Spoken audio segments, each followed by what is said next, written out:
Good evening, class. Today we are going to start with a warm-up on some sentences. I've given everybody a copy of the sentences that are projected on the screen. Now, if you look at them, it says, work together to complete the sentences with what you think they are saying. So you get to talk to each other, and you can find each of these sentences and try to fill in as many words as you can. So for number one blank deserves another. Can anybody think what that might mean?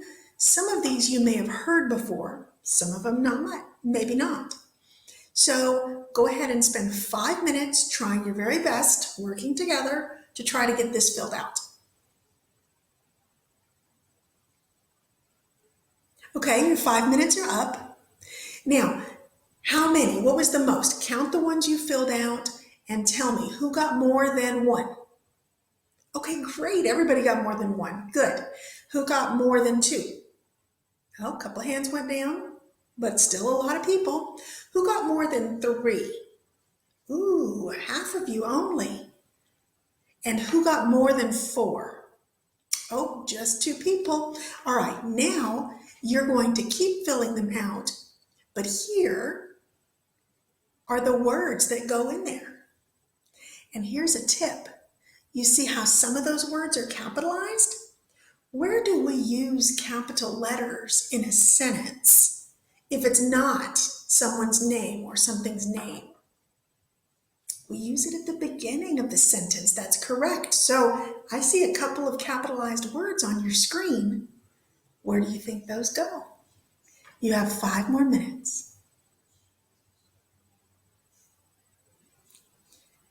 All right, let's go through these and see whether you got them right. For number one, you should have written, one good turn deserves another. What does that mean? That means, yes, if you do something nice for someone, then someone will do something nice back for you. Or if someone did something nice for you, then you need to do something nice back. Good. Number two, a man is known by the blank he keeps. Did you have to use the word bank for this one? Yeah? So what's the word that goes in there? Company. That's correct. Good. So looking at these list of sentences, what do you think they are? Tell me, what do they have in common? What's the same about all of them? Senya? Yes. They're all kind of like a rule that you, the way you want to live, okay? Um, Carlos? Yeah, maybe they're lessons that you have to learn, okay? Um, we call these, does anybody know what we call these? If somebody tells you a story and then this ends the story, this is how the story ends, this is what we call a moral to a story. The lesson that you learn from the story. You guys did great. So today, you're going to be learning about predicting what will happen in a moral story, even if you don't have all the information. You're going to learn how to use context clues to figure out what the story is really trying to say. So, one of the big things, you've all heard moral stories. Your parents would tell you stories when you were little, and they would tell you stories, and then you would learn the lesson from them. Does anybody know the story of Little Red Riding Hood?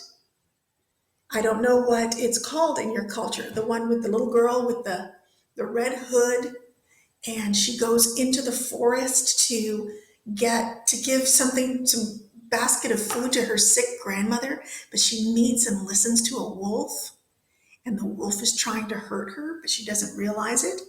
And her mom told her, don't go off the path and don't talk to strangers. But she did, and bad things happened. So what's the lesson from that story? The lesson is listen to your mom, of course. And it's don't talk to strangers, don't stray off the path. So those are morals and lessons. Do you know the story of the three little pigs? One built a house of straw, one built a house of sticks, and another built a house of bricks. And the wolf came after all of them. But the one who built of straw and sticks, they were very lazy. They didn't want to work so hard, so they just did it fast. So what happens? The wolf blows their house down. The only one that didn't get blown down was the one who took the time to make it out of brick. So what's the lesson in that story? Yeah, don't be lazy. Exactly. Exactly, don't be lazy. So there are some stories called fables. They're very short. Usually they involve an animal, at least historically. There's a very famous set of fables by a man called Aesop. Aesop or Aesop, way back in ancient Greece, wrote these stories, and they were lessons for people. So they're known as Aesop's fables, and I'm going to read you one right now. This one is this is the Library of Congress, Aesop's Fables. It's a beautiful site, and you can see that the picture's moving. This is called The Stag and His Reflection. This is a stag right here. A stag, drinking from a crystal spring, saw himself mirrored in the clear water. He greatly admired the graceful arch of his antlers, but he was very much ashamed of his spindling legs. How can it be, he sighed, that I should be cursed with such legs when I have so magnificent a crown? At that moment, he scented a panther, and in an instant was bounding away through the forest. But as he ran, his wide-spreading antlers caught in the branches of the trees, and soon the panther overtook him. Then the stag perceived that the legs, of which he was so ashamed, would have saved him had it not been for the useless ornaments on his head. Okay, so what do you learn from this story? What did the stag learn from this story?